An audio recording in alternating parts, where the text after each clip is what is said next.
suite de ma collection de jeux vidéo avec la deuxième partie, qui sera plus consacrée aux jeux GameCube et aux jeux, au début des jeux Saturn, donc en version PAL.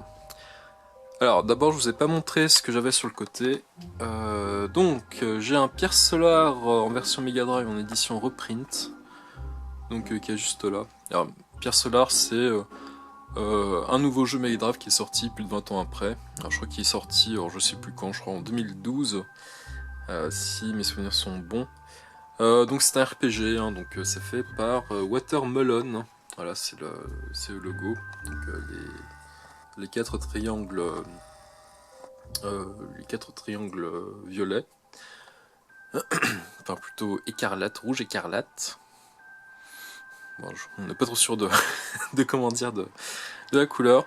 Donc voilà, je l'ai en version Mega Drive. J'ai également derrière un Evolution 2. Donc c'est parti des raretés sur Dreamcast en version PAL. C'est pas un blister, c'est pas le blister d'origine. C'était le blister en fait de Speed Devils que j'ai mis pour ce jeu-là. Evolution 2, c'est un jeu Ubisoft. Qui est édité par Ubisoft. Et donc pour le protéger entre guillemets, j'ai trouvé une sorte de blister de compensation. Voilà. Ensuite, vu qu'on a la version Mega Drive, on a également la version Dreamcast, de Pierre Solar. Donc là aussi, il y a un truc que j'ai acheté pour la collection. Alors il est scellé, je l'ai acheté à un de mes potes, voilà. Alors vous pouvez trouver ce jeu-là sur le site de Watermelon pour pas trop cher. Quand j'avais vu, il était à 50 € je crois. Donc c'est relativement correct pour un RPG sur Dreamcast. Alors ce qui m'impressionne aussi, c'est au niveau de la boîte. Apparemment ils ont totalement refait la boîte Dreamcast. Alors je sais pas comment ils ont fait. Faudrait peut-être les contacter pour pouvoir avoir des boîtes neuves, pas cassées, auprès de Watermelon. Il me semble que ce sont des boîtes refaites. Donc c'est plutôt pas mal. Voilà pour ce Pierre Solar. Et au-dessus on a un Terranigma, presque sous blister, avec un jeu déblisté. J'ai mis un vieux morceau de scotch autour du blister pour protéger, pour éviter que le jeu s'en aille. Alors je l'ai commencé, c'est pas un mauvais jeu, mais comme un petit peu Final Fantasy VII, le délire un petit peu écologiste m'a un petit peu gonflé. En gros, alors j'ai pas fait tout le jeu, mais le principe c'est quoi? C'est de repeupler la Terre avec la faune, la flore, les océans et des choses comme ça. Bon, c'est bien, mais bon, est-ce qu'on peut faire un jeu avec ça? Je ne sais pas. Donc on revient à l'intérieur de ma collection. Donc est-ce que ça va bien faire le niveau de la luminosité? Voilà, on va rajouter un petit peu. Ici ce sont, il y a un petit peu de tout et de n'importe quoi. Des jeux Dreamcast, des jeux PS2 et des jeux Saturn. Mais c'est le rayon entre guillemets GameCube. Alors nous avons un Conan qui est à l'extrême gauche, un Battalion Wars, un Freedom Fighters, un Sonic Heroes, un Star Wars Rogue Leader, un Turok Evolution, Mortal Kombat Deadly Alliance, Final Fantasy Crystal Chronicle, Dora l'exploratrice, Voyage sur la planète Violette. Donc ça, excellent jeu, je fais un zoom parce qu'il le mérite, Je vais même vous montrer la jaquette. Hop. Ça fait rêver, Ah bien sûr c'est un truc que je pas en brocante pour rien du tout. Mais je le garde parce que voilà, c'est drôle, ça me fait rire en tout cas. Un Geist, un Legend of Zelda Twilight Princess, ensuite Wind Waker, ensuite The Legend of Zelda Collector's Edition. Donc on a les deux premiers épisodes sur NES et enfin les deux épisodes sur Nintendo 64. Alors Odama, alors ça c'est un jeu original. Alors qu'est-ce que Odama? Alors d'abord il est sorti dans un boîtier carton, voilà. Et en fait c'est un mélange de jeux de flipper et de jeux de stratégie. C'est-à-dire que vous avez en fait cette grosse boule qui est en fait l'arme l'arme la plus puissante, c'est ce qu'ils disent dans le jeu, que vous lancez en fait sur les troupes adverses, et la carte, c'est en forme de flipper, et la carte en fait, enfin le fond du flipper en fait c'est un immense champ de bataille. Donc vous devez envoyer la boule pour écraser les colonnes d'ennemis, donc c'est plutôt vraiment bien fait, et il y a une ambiance japonisante qui est bien retranscrite, donc c'est vraiment pas mal du tout. Ensuite on a un Virtua Striker 3 version 2002, donc fait par Sega. Ensuite on a un Beyblade, un Star Fox Adventure, donc Star Fox Adventure qui est très bon. Ensuite on a WarioWare, donc Mega Party Games, Resident Evil 4. Alors ils ont ressorti la version HD sur PS4 et One. Bon, autant vous prendre la version GameCube parce que la version GameCube est quand même très bonne. 60 Hz, le jeu a quand même pas vieilli, et le jeu a été fait pour le pad GameCube. Donc il faut quand même, enfin à mon avis, il faut quand même y jouer sur GameCube. Ou sur Wii, bon, toujours avec une manette GameCube. Resident Evil 3 en version anglaise, donc avec ce petit triangle vert. Et puis ce logo aussi, le logo pour la limite d'âge. Alors ce qu'il y a de bien avec ce Resident Evil 3 comme Resident Evil 2, le code Veronica je ne sais pas, et puis les autres non plus, c'est que en fait le jeu est zoné par rapport à la console. C'est-à-dire que là le jeu est anglais, enfin le packaging est anglais, mais le mini DVD est en fait multilingue. Donc si vous mettez ce Resident Evil 3 dans votre console GameCube PAL française, c'est-à-dire dans les options vous pouvez choisir les langues, le jeu sera en français. Donc c'est plutôt pas mal. Ensuite à côté on a un Legend of Wrestling 2, un Mario Party 5, un Metroid Prime, voilà, un MGS The Twin Snake, qui est pas mal mais vraiment décevant, parce que en fait ils ont pas gardé en fait les voix françaises. Donc je trouve ça relativement dommage. Alors Ti ou Tai, le tigre de Tasmanie, le Crash Tag Team Racing, un Die Hard Vendetta, un Billy Hatcher and the Giant Egg, un ATV Quad Power Racing 2.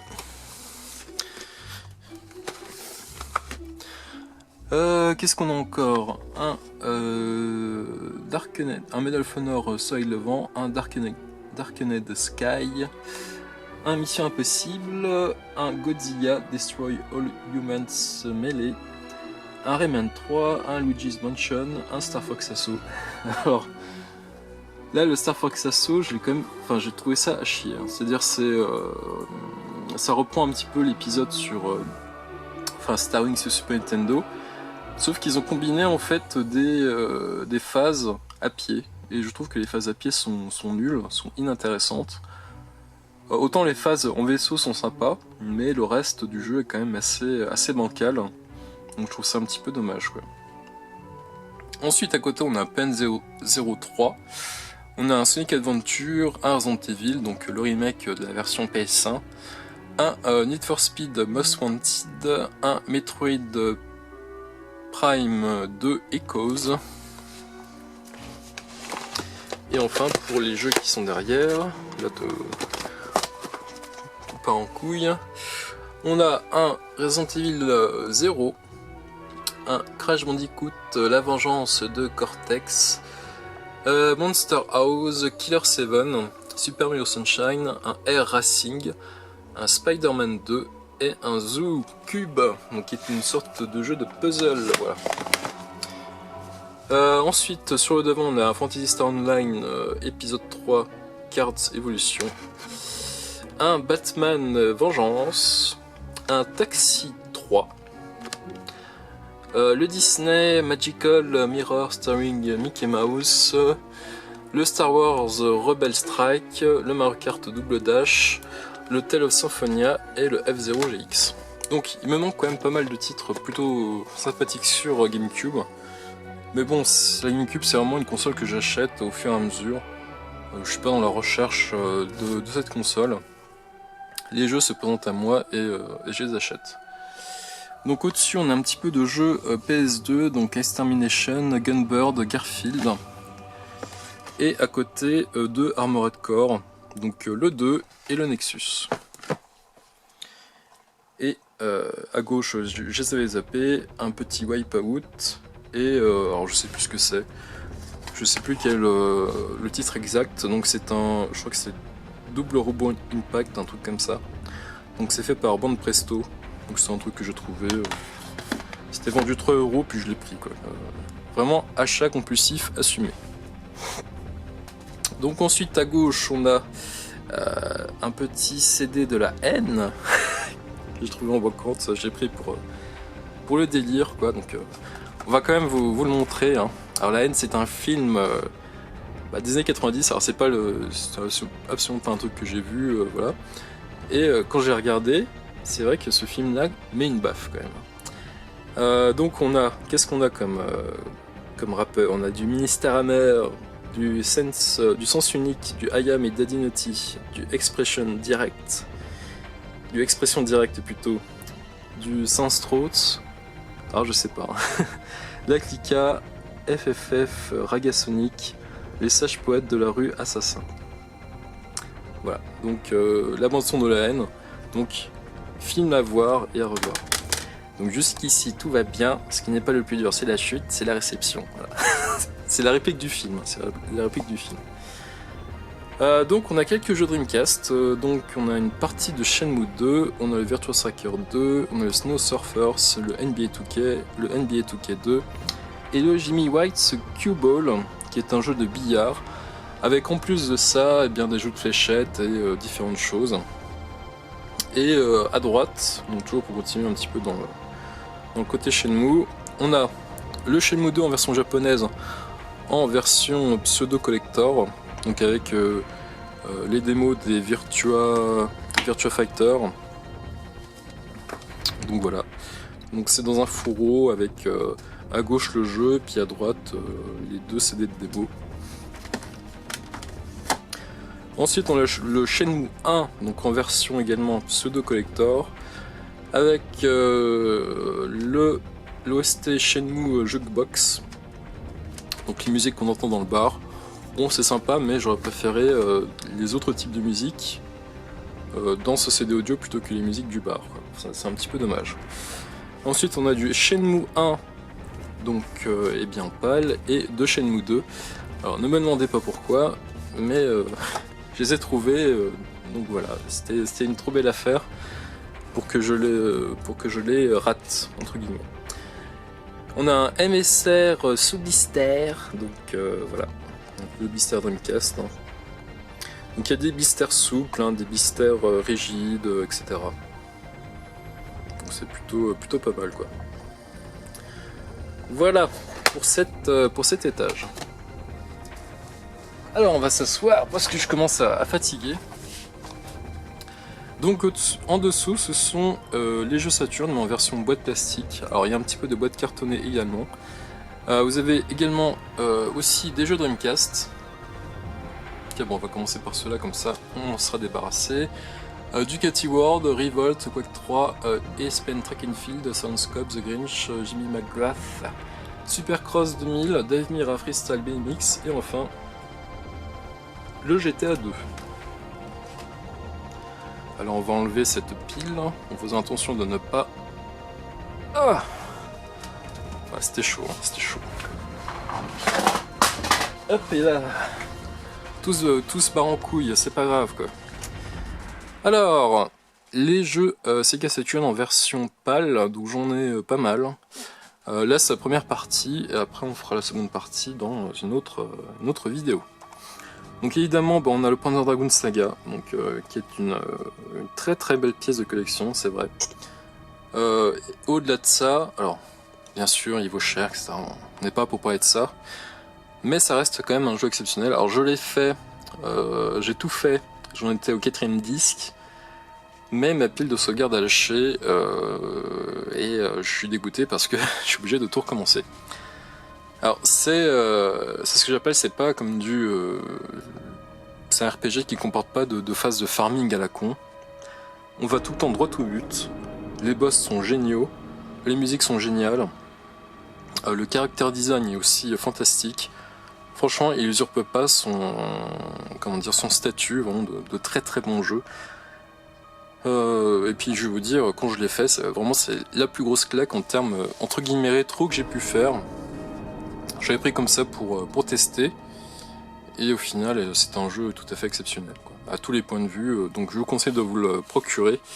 Bon, en pad ça va être chaud.